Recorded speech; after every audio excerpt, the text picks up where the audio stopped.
Welkom by dag 3 van Inspireer. Ons het nou hierdie week gereis oor Jesus se liefde en môre is dit die kruisiging van Jesus.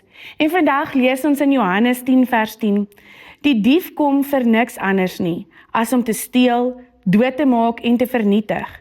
Ek het gekom sodat hulle lewe kan hê, ja, sodat hulle dit oorvloedig het. Hier vertel Jesus so mooi vir ons van sy liefde, wat hy vir ons gehad het, dat ons 'n lewe in oorvloed kan hê, dat die duiwel niks kan vernietig nie, dat die duiwel niks kan verwoes nie.